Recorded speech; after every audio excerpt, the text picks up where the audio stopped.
श्री शिवलीला अमृत कथासार अध्याय 5 श्रवण करू इच्छिणाऱ्या सर्व श्रोत्यांना माझा मनपूर्वक नमस्कार। अध्याय 5 धर्मगुप्त आख्यान। श्री गणेशाय नमः। जो भक्त नेहमी सदाशिव ही 4 अक्षरे उच्चारतो, शंकराची पूजा करतो, तो अनेक जीवांचा उद्धार करतो। शास्त्रांचे चांगले ज्ञान असलेले लोक अनेक प्रकारची प्रायश्चित्ते सांगतात, पण जो मनुष्य मुखाने शिवनाम घेतो तो शुद्धच असतो। शिवनामाचा महिमा असा परम अद्भुत आहे। त्याचबरोबर जो भक्त प्रदोष व्रत करतो त्याला सर्व प्रकारच्या सिद्धी प्राप्त होतात, हे त्रिवार सत्य होय। ज्यांना समाधान, प्रगती, धैर्य, दीर्घायुष्य, संतती, संपत्ती व दिव्य ज्ञान प्राप्त व्हावे असे वाटते, त्यांनी यथासांग प्रदोष व्रत करावे। या व्रताचे मनपूर्वक आचरण केल्यास त्याची याच जन्मात प्रचिती येते। 6 महिन्यातच दारिद्र्य आणि मोठी व्यथा यांचे निःशेष निरसन होते। प्रदोष व्रत वर्षभर केल्याने ज्ञान प्राप्त होते, 12 वर्ष केल्यास महद्भाग्य लाभते, असे व्यासांचे वचन आहे। प्रदोष व्रत केल्याने अकाली मृत्यू, गंडांतर येत नाही। सत्यरथ राजाची कथा। सत्यरथ हा विदर्भ नगरीचा राजा अतिशय शूर, तेजस्वी व लोकप्रिय होता। तो परम शिवभक्त होता, पण त्याचे वाढते यश ऐश्वर्य सहन न होऊन शाल्य देशाच्या राजाने अन्य राजाशी हात मिळवणी करून विदर्भावर एकदम आक्रमण केले। राजाला त्या युद्धात वीरमरण आले। ही वार्ता त्याची पत्नी इंदुमती हिला समजताच तिला शोक अनावर झाला। त्यावेळी ती गरोदर होती। आपले व बाळाचे प्राण वाचवण्यासाठी ती गुप्त मार्गाने राज्याबाहेर गेली। अरण्यातून जात असता तिला प्रसूती वेदना सुरू झाल्या। ती व्याकुळ होऊन जमिनीवर गडबडा लोळू लागली। ती प्रसूत होऊन तिला पुत्ररत्न झाले। तिने बाळाला झाडाखाली ठेवले। तहान सहन न होऊन राणी कशीबशी रडत एका सरोवराजवळ आली। तिने ओंजळीत पाणी घेताच दुर्दैवाने एका मगरीने तिच्यावर हल्ला केला व तिला खाऊन टाकले। धर्मगुप्ताची कथा। सत्यरथ व इंदुमतीचा पुत्र जो सरोवराच्या जवळ झाडाखाली होता तो रडू लागला। त्यावेळी उमा नावाची एक विधवा ब्राह्मण स्त्री तिथून जात होती। तो रडण्याचा आवाज ऐकून ती तिथे आली। ज्याची नाळही कापलेली नाही असा देखणा गोरागोमटा नवजात मुलगा रडत असलेला पाहून तिचे काळीज गलबलले। मातृसुलभ वात्सल्याने तिचे हृदय भरून आले, पण बाळाला नेण्याबद्दल तिचा निश्चय होईना। तेव्हा शंभोनी साधूचे रूप घेऊन येऊन तिला सांगितले, हे ब्राह्मणी, हा क्षत्रिय राजपुत्र मोठ्या भाग्याने तुला सापडला आहे, पण या गोष्टीची कोठेही वाच्यता न करता तुझ्या मुलासारखाच याचाही प्रतिपाळ कर। त्यानंतर भगवान अंतर्धान पावले। उमेचा स्वतःचा मुलगा शुचिव्रत व हे छोटे बाळ असे दोघांचे ती संगोपन करू लागली। तिने बाळाचे नाव धर्मगुप्त ठेवले। उमा मुलांना घेऊन एकचक्रा नगरात गेली असता तेथे शिवालयात पूजा करणाऱ्या ऋषीश्रेष्ठ शांडिल्य यांनी धर्मगुप्त राजपुत्र असल्याचे ओळखले। उमेने धर्मगुप्ताची माहिती सांगण्याविषयी त्यांना विनंती केली। शांडिल्य म्हणाले, हे ब्राह्मणी, हा मुलगा विदर्भ देशाचा राजा सत्यरथ याचा पुत्र आहे। हा सत्यरथ पूर्वजन्मीही राजा होता। त्या जन्मात प्रदोषकाळी शिवपूजन अर्धवट ठेवून उठल्यामुळे या जन्मात सत्यरथ अल्पायुषी होऊन शत्रूकडून मारला गेला। याच्या मातेने पूर्वजन्मी आपल्या सवतीचा वध केला होता। त्याच सवतीने या जन्मी मगरीच्या रूपाने तिचा जीव घेतला। धर्मगुप्ताने पूर्वजन्मी कोणतेही शिवव्रत केले नाही, म्हणून या जन्मी राजपुत्र असूनही हा लहानपणी अनाथ पोरका झाला। भगवान शंकर म्हणजे देवादिदेव, अत्यंत कृपाळू। त्यांची मनपूर्वक सेवाभक्ती करणाऱ्याला कसलीही कमतरता पडत नाही। म्हणून प्रदोषकाळी एकाग्र चित्ताने शिवपूजन करावे। शिवपूजन चालले असताना ते अर्धवट टाकून केव्हाही उठू नये। प्रदोषकाळी भवानीला प्रतिष्ठित करून कैलासनाथ तिच्या पुढे नृत्य करतो। त्यावेळी सरस्वती वीणा वाजवते, इंद्र वेणू वाजवतो, ब्रह्मदेव ताल धरतो, लक्ष्मी सुस्वर गायन करते, तर विष्णू मृदुंग वाजवून शिवाच्या नृत्यगतीला साथ देतो. कुबेर हा शंकराचा प्राणप्रिय मित्र हात जोडून समोर उभा राहतो. यक्ष, गंधर्व, किन्नर, सूर आणि असुर विनम्रतेने सन्मुख उभे असतात. प्रदोष काळचा महिमा असा अगम्य आणि अनाकलनीय आहे, तो वेदशास्त्रांनाही कळत नाही. शांडिल्य ऋषीचे बोलणे पूर्ण होताच उमेने विचारले, ऋषीवर्य, माझा मोठा मुलगा शुचिव्रत याला या जन्मी दारिद्र्य का आहे? ते म्हणाले, या तुझ्या मुलाने पूर्वजन्मी लोकांकडून दुष्टपणाने दाणे उकळली आहेत. स्वतः कधीही दानधर्म केला नाही, शिवपूजन केले नाही, म्हणून हा या जन्मी दारिद्र्य भोगत आहे. उमेने आपल्या दोन्ही मुलांना शांडिल्याच्या पायावर घातले. त्यांनी दोघांना अनुग्रहित करून नमः शिवाय या मंत्राचा उपदेश केला. प्रदोष व्रतविधी समजावून सांगून त्याचे महात्म्य वर्णन केले.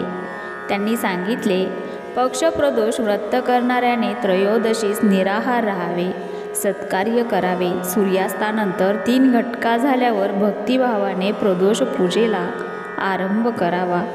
पूजेच्या जागेला केळीचे खांब, ऊस, पताका, रांगोळ्या व झालरी यांनी सुशोभित करावे. स्वतः शुभ्र वस्त्र नेसावे, भारी पांढरे गंध लावावे, सुगंधी पुष्पे धारण करावीत. मग शिवलिंगाची स्थापना करून त्याची विधियुक्त पूजा करावी. प्रथम आचमन व प्राणायामादी प्रारंभिक विधी करावेत. मातृकासह अंतरण्यास व ब्रह्मण्यास करावेत. डावीकडे विष्णूची व उजवीकडे अग्नीची पूजा करावी. वीरभद्र, गणपती, अष्टसिद्धी, अष्टभैरव, अष्टदिक्पाल व सप्तावरण पूजा करावी. आधी शंकराचे ध्यान करावे. मग सर्व राजोपचारे यथाक्रम अर्पण करून त्यांची मनोभावे पूजा करावी. त्याचे स्तवन करावे. म्हणावे, हे गौरीनाथा, हे उमारमणा, तुझा जय जयकार असो. तू अत्यंत निर्मळ आहेस, सोज्वळ आहेस, कोटी चंद्राप्रमाणे शीतल आहेस, सर्वार्थाने परिपूर्ण व सनातन ब्रह्मा आहेस. मी तुला नमस्कार करतो. तू माझ्यावर कृपादृष्टी ठेव. ऋषी शांडिल्याने हे व्रत मुलांकडून नीट करून घेण्याची उमेला सूचना केली. ऋषींचा उपदेश व आशीर्वाद मिळाल्यावर उमा 2 मुलांसह एकचक्रा नगरीतच राहिली. शुचिव्रत व धर्मगुप्ताने यथासांग 4 महिने प्रदोष व्रत केले. शांडिल्य यांनी त्यांना काही गोष्टी आधीच स्पष्ट सांगितल्या होत्या. आपली शिवपूजा आपणच यथाविधी करावी, ती दुसऱ्याला करायला सांगू नये. शिवपूजेचा कधीही कंटाळा करू नये. शिवपूजेच्या तीर्थ आणि प्रसादावर देवासुरांचा अधिकार असतो, म्हणून शिवपूजेचा तीर्थप्रसाद कोणालाही देऊ नये. तसे केल्याने 100 ब्राह्मणांच्या हत्येचे पातक लागते. शिवपूजेची सामग्री व साहित्य यांची कधीही चोरी करू नये. हे तर महापाप आहे. शंकर स्वतः महान त्यागी आहेत. त्यांच्या सेवेसाठी, पूजेसाठी स्वकष्टार्जित धन वेचावे, स्वतः परिश्रम घ्यावेत. ही गुरुवचने ध्यानी धरून ती दोन्ही मुले अत्यंत आदराने शिवभक्ती करीत होती. पुढे काही दिवसांनी शुचिव्रत नदीकाठी खेळत असता अचानक शेजारची दरड कोसळली. त्या ढिगाऱ्यात शुचिव्रताला द्रव्यांनी भरलेला एक घट सापडला. त्याच्या प्रभावाने त्यांचे दारिद्र्य नाहीसे झाले. ते दोन्ही कुमार नित्यनेमाने शिवध्यान व शिवपूजन करीत असत. आता दोघांनी तारुण्यात प्रवेश केला होता. एक दिवस अरण्यातून हिंडताना त्यांना गंधर्वकन्या दिसल्या. धर्मगुप्ताला अंशुमती नावाची गंधर्वकन्या आवडली. ती कोद्रवीन नावाच्या गंधर्व राजाची कन्या होती. तो तिच्यावर मोहित झाला. एकदा गंधर्व राजाने आपली कन्या कोणास देऊ असे शंकराला विचारले असता शंभोनी पृथ्वीवरील माझ्या परमभक्त धर्मगुप्ताला तुझी कन्या दे असे सांगितले होते. शंभोचे ते वचन असे खरे होऊ पाहत होते. धर्मगुप्त गंधर्वकन्याच्या जवळ गेला. त्याचे रूप पाहून अंशुमती त्याच्यावर मोहित झाली. तिने आपल्या सख्यांना दूर पाठवले आणि राजपुत्राला धिटाईने जवळ बोलवले. त्याच्या गळ्यात स्वतःच्या गळ्यातील मोत्याची माळ घालून आता मी काया वाचा मने तुझी पत्नी झाली आहे असे म्हणून त्याच्या चरणी मस्तक ठेवले. धर्मगुप्ताने अंशुमतीला स्वतःची ओळख सांगून तिचे वडील हा विवाह प्रस्ताव स्वीकारतील का असा प्रश्न उपस्थित केला. तेव्हा तिने आपल्या पित्याची सहमती घेऊन 3 दिवसानंतर त्याच वनात ती आपल्या पित्यासह येणार असल्याचे सांगितले. अंशुमतीने गंधर्वलोकी आपल्या पित्याला आपले मनोगत सांगताच कोद्रवीन गंधर्वाला आनंद झाला. घरी गेल्यावर वनातील सर्व वृत्तांत धर्मगुप्ताने आपल्या आईला सांगितला. तेव्हा ती म्हणाली, शिवभजनाने मनुष्याचा खरोखरच उद्धार होतो, त्याचे इहपर कल्याण होते. तुम्ही भक्तिभावाने प्रदोषव्रत केले त्याचेच हे पुण्यफळ आहे. 3 दिवसांनी कोद्रवीन गंधर्वराजाने अंशुमतीचा विवाह धर्मगुप्ताबरोबर करून दिला. विवाह सोहळ्यात गंधर्वराजाने उमेला स्वर्गातील दिव्य अमूल्य अशा नानाविध भेटवस्तू दिल्या. जामात धर्मगुप्ताला भरपूर वैभव दिले. पुढे काही दिवसांनी धर्मगुप्ताने गंधर्वराजाच्या चतुरंग सेनेसह विदर्भावर स्वारी करून आपले राज्य परत मिळवले. त्याने आपली पत्नी, माता, बंधू यांच्यासह पुष्कळ वर्षे उत्तम राज्यकारभार केला. शुचिव्रताला युवराज पद दिले. शांडिल्य गुरूंचा थोर सन्मान करून त्यांना दक्षिणा म्हणून अपार धनदौलत, दिव्य रत्ने, आभूषणे, वस्त्रे दिली. त्याने सर्व प्रजाजनांना सुखी केले.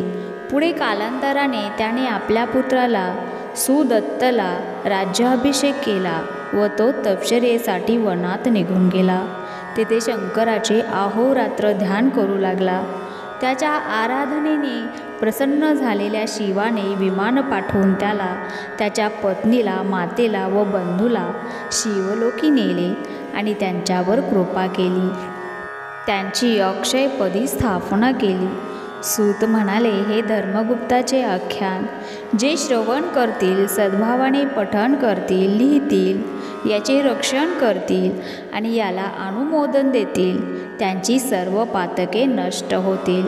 त्यांना सर्वत्र विजय व यश मिळेल. त्यांचे कर्ज फिटेल. घरात धनधान्याची वृद्धी होईल. संपन्नता येईल. स्वतः शंकर त्यांचे रक्षण करतील. प्रदोष महिमा अत्यंत अद्भुत आहे. या ग्रंथातील प्रदोष व्रताचे महात्म्य ऐकून जे या व्रताचे यथाविधी आचरण करतील त्यांना दुःख, दारिद्र्य व अपमृत्यूचे भय होणार नाही. शिवकृपेने त्यांचे कल्याण होईल. हे त्रिवार सत्य आहे. हा शिवलीलामृत ग्रंथ अत्यंत पवित्र आहे.